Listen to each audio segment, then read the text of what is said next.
তারাপীঠের শেষ প্রান্তে আছে এক শ্মশান ঘাট, যাকে সবাই তারাপীঠের শ্মশান নামে চেনে। গ্রামের কেউ সন্ধ্যার পর ওদিকে যায় না। কথিত আছে সেখানে নাকি রাতে আগুনের ফুলকি জ্বলে ওঠে আর শোনা যায় হাহাকার ধ্বনি। একবার পূর্ণিমার রাতে বিপুল নামে এক তরুণ বন্ধুদের সাথে বাজি ধরে সেখানে যায়, হাতে টর্চ, বুক ভরা সাহস।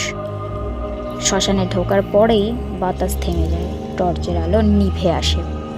দূরে এক নারীর কান্নার শব্দ ভেসে আসে, যেন কেউ পিঠে আগুন নিয়ে হেঁটে যাচ্ছে।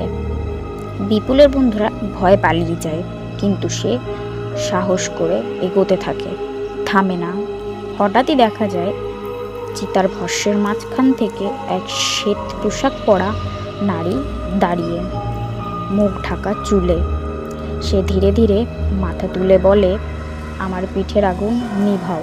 আর পর মুহূর্তেই চারপাশে আগুনের গোলা ছিটকে পড়ে। সকালে গ্রামবাসীরা শ্মশান ঘাটে বিপুলকে অচেতন অবস্থায় পায়। তার শরীরের কোনো আঘাতের চিহ্ন নেই, কিন্তু তার দু চোখে ভয়ের ছাপ, যেন কিছুই দেখে না। আজও পূর্ণিমার রাতে তারাপীঠের শ্মশান এর দিকে থেকে কেউ যায় না, কারণ ওদিক থেকে গেলেই সেই নারীর কান্নার আওয়াজ শোনা যায়।